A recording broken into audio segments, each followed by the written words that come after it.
Morning all of you. ఈరోజు మనము BNSS investigation procedure information to police section 173 to 174 తెలుసుకుందాం.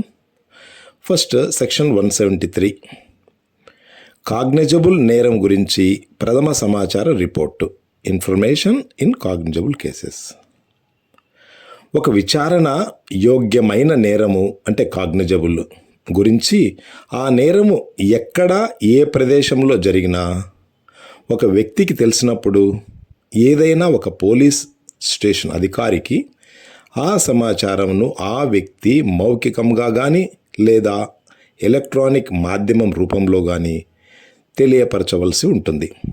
ఆ క్రమంలో మౌఖికంగా తెలియపరిచినచో సదరు పోలీస్ అధికారి ఆ సమాచారంనకు అక్షర రూపం కల్పించి లిఖితపూర్వకంగా వ్రాసుకోవాలి. ఆ సమాచారంను ఆ వ్యక్తికి చదివి వినిపించాలి. దానిపై ఆ వ్యక్తి సంతకమును తీసుకోవాలి. ఎలక్ట్రానిక్ మాధ్యమం రూపంలో తెలియపరిచినచో సదరు పోలీస్ అధికారి అదే రూపంలో తీసుకొని రికార్డు చేయాలి. 3 రోజుల లోపల సమాచారం ఇచ్చిన వ్యక్తి సంతకం తీసుకోవాలి. అయితే తనపై భారతీయ న్యాయ సంహితలోని 64, 65, 66, 67, 68, 69, 70, 71, 74, 75, 76, 77, 78, 79 లేక 124 సెక్షన్లలో ఉదహరింపబడిన నేరము జరిగినదని కానీ లేక ఆ నేరము జరిపేందుకు ప్రయత్నం జరిగిందని కానీ ఒక మహిళ ప్రథమ సమాచార రిపోర్ట్ ఇచ్చినప్పుడు ఆ రిపోర్టును మహిళా పోలీస్ అధికారి కానీ లేక మరెవరైనా మహిళా అధికారి కానీ రికార్డు చేయవలసి ఉంటుంది. అంతేకాకుండా భారతీయ న్యాయ సంహితలోని 64, 65, 66, 67, 68, 69, 70, 71 మరియు 74, 75, 76, 77, 78, 79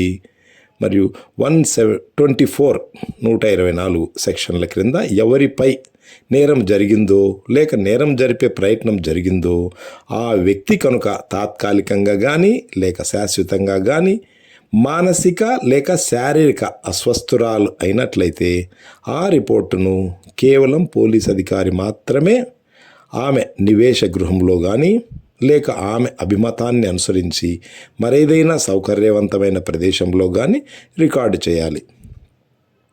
అది కాకుండా సందర్భానుసారంగా ఒక ప్రత్యేక విశ్లేషకుడు లేక ప్రత్యేక విద్యావంతుని సమక్షంలో మాత్రమే రిపోర్టును రికార్డు చేయాలి. మానసిక అస్వస్థుల భాషను అర్థం చేసుకోనగలగ ప్రత్యేక అనుభవజ్ఞుని సమక్షంలో అని భావం. రికార్డు చేయి ప్రక్రియను అంతా వీడియో తీయాలి. తనకు రిపోర్ట్ ఇచ్చిన వ్యక్తి యొక్క వాంగ్మూలాన్ని సెక్షన్ 183లోని సబ్ సెక్షన్ 6లోని క్లాస్ ఏ క్రింద జ్యుడిషియల్ మేజిస్ట్రేట్ చేత రికార్డు చేయించేందుకు అవసరమైన చర్యలను సదరు పోలీస్ అధికారులే తీసుకోవాలి. ఉపనిబంధన 1 క్రింద ఇవ్వబడిన రిపోర్టు యొక్క ప్రతిని రిపోర్టు చేసిన వ్యక్తికి వెంటనే ఉచితంగా ఇవ్వాలి.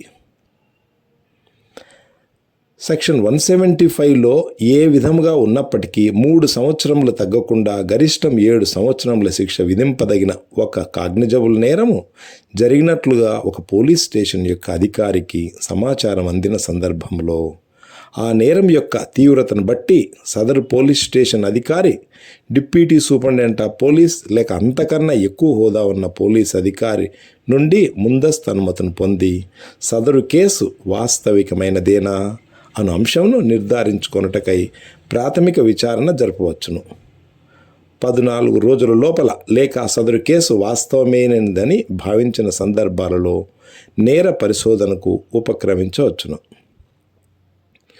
ఉపనిబంధన 1లో క్రింద నేరమును గురించి చేయబడిన రిపోర్టును తీసుకొనుటకు పోలీస్ స్టేషన్ యొక్క అధికారి నిరాకరించినట్లయితే ఆ రిపోర్ట్ యొక్క సారాంశంను పోస్టు ద్వారా సంబంధిత సూపరింటెండెంట్ ఆఫ్ పోలీస్కు పంపుకొనవచ్చును.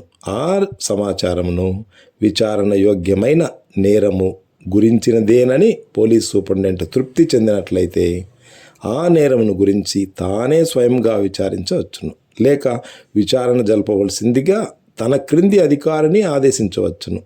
ఆ విచారణకు సంబంధించి సదరు అధికారి ఒక పోలీస్ స్టేషన్ యొక్క అధికారిగా పరిగణింపబడతాడు. సెక్షన్ 174 చూద్దాం. సెక్షన్ 174 నాన్ కాగ్నిజబుల్ నేరం గురించి ప్రథమ సమాచారం, రిపోర్ట్ మరియు నేర పరిశోధన. ఒక పోలీస్ స్టేషన్ యొక్క పరిధిలోని జరిగిన ఒక విచారణ యోగ్యం కాని నేరం గురించి ఆ పోలీస్ స్టేషన్ యొక్క అధికారికి సమాచారం అంది ఉండవచ్చును. ఆ సమాచారం యొక్క సారాంశంను అందు నిమిత్తము నిర్దేశింపబడిన పుస్తకంలో సదరు పోలీస్ అధికారి రికార్డు చేయవలను. ఆ నేరంను గురించి మేజిస్ట్రేట్కు రిపోర్టు చేసుకొనవలసిందిగా ఆ వ్యక్తిని కోరవచ్చును.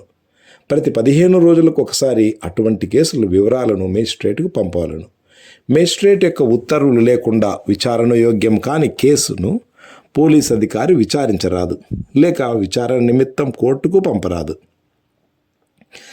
విచారణ యోగ్యం కాని ఒక నేరం గురించి విచారణ జరపవలసిందిగా పోలీస్ స్టేషన్ యొక్క అధికారిని మేజిస్ట్రేటు ఆదేశించవచ్చును.